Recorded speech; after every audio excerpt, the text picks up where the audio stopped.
د ما قدرمنو مشرانو ورونو، زه مولوي شجاع الدین یم او د ما تاسې قدرمنو ورونو ته یوه سپارښتنه ده او یو خواست مې د هغه ده چې زه په دې مجازي صفحاتو کې وینم چې په یو ځای بل ځای کې بلدوزرې راوتلي او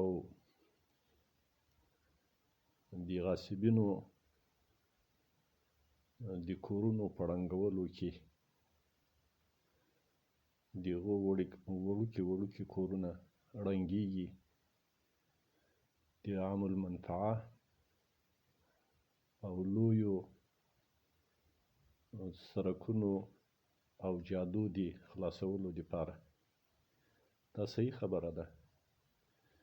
چې په ماسټر پلان کې به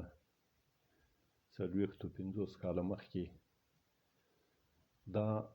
پلان وي او دا ځمکو باندې زیاتی غصب سوی، خو د ما عرض دا ده چې د هغو مظلومو بیچاره خلقو مسله وروسته کوي او لومړی د هغو نهنګانو د شهرکونو د قصرونو د زرهاو جربو ځمکو محاسبه وکړي چې د هغو په قصرونو کې شخصي هوایي میدانونه جوړ دي.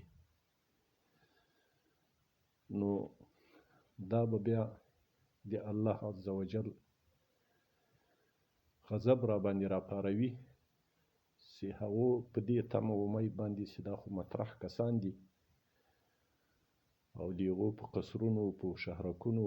په جایدادونو، املاکو باندې پیرداران مقرري، ورته حفاظه کیږي او ساتل کیږي او د هغه بیچاره کمزوري بېوسه کس چې که مخکې په دغه ماسټر پلان باندې تجاوز او زیاتی هم کړی، هغه هم د هغه وخت حکومتونو دوی ته لالچ ورکړی، دوی چې دا کور پې باندې جوړاوه هغوی لید د دې کور په جوړولو کې له دوی څخه څه معاوضه هم اخیستې، د دې ځمکې په نیولو باندې څه معاوضه هم اخیستې او دوی د خپل مسکنت په لالچ کې تر هغو پاکو ځمکو دغه ځان ته فرصت بللی ده چې بیا به د دې محاسبه او حساب څوک کوي. نو خو د نن سبا چې کوم برحال حکومت تر ما سره یې هغه کسان او ملازمین چې د دې شعبې مسؤول دي هغه را سره په جریان کې دي. نو دا یو سخت امتحان ده او د یو مظلومو بیچاره انسان یو کور او کورکی چې په 1 بیسو، 2 بیسو، 3 بیسو، 4 بیسو کې جوړي، د هغه د ټول عمر د 140-150 کلو د ژوند هغه ثمره او نتیجه ده. نو د ما له دې محترمو مسؤلینو څخه خواست دا ده چې دوی د هغو په حال باندې رحم وکړي، د فعلا دپاره د هغو ته توقف ورکړي او د هغو نهنګانو سره محاسبه وکړي او د هغو د بقایاجاتو حساب وغواړي او دوی ته د دې خپلو مصارفو په عدالت او په انصاف سره هغه مصارف ورکړي او د دوی هغه د ټول ژوند ثمره له خاورو سره د 15 منټو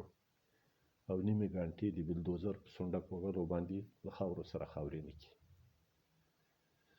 حضرت جریر ابن عبدالله رضی الله عنه فرمایي، وی رسول الله صلی الله علیه وسلم فرمایل، من لا يرحم الناس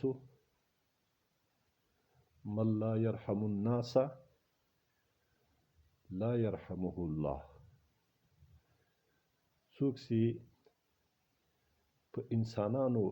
او په بیچارهګانو باندې رحم ونه کړي الله به رحم نه پرې کوي. یو کس خپله دابه او خپل څاروی په بېرحمۍ سره واهه، رسول الله صلی الله علیه وسلم پې باندې راغی او سړی یې د هغه له وهلو او له تعذیبولو څخه ایثار کړو. ورته ویې ویل ارحموا من فی الارض یرحمکم من فی السماء. د دې مځکې په مخلوق باندې رحم وکړئ، د اسمان او د کائناتو مالک به په تاسې باندې بیا رحم کوي. نو زما مطلب دا نه ده چې دغه کم غصب روا ده العیاذ بالله، یا یې دا ښه کړي دي، خو دو کسانو ته یو لالچ ورکړ شوی او په دې سختو شرایطو کې، په دې اقتصادي بحران کې په دو خلقو باندې رحم کول پکار دي.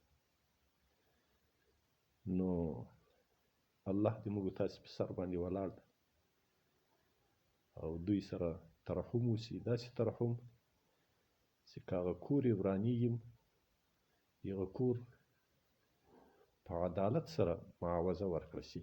او که هغه وس ونه لرو چې بالفعلا د بودیجې د سرکار دغه توفیق نشته، نو د دوی د کور ورانولو دپاره هم یو څه وخت ورکړي، یا د هغو نهنګانو حساب وکړي او دوی به بیا خپله په ځان باندې پوهېږي.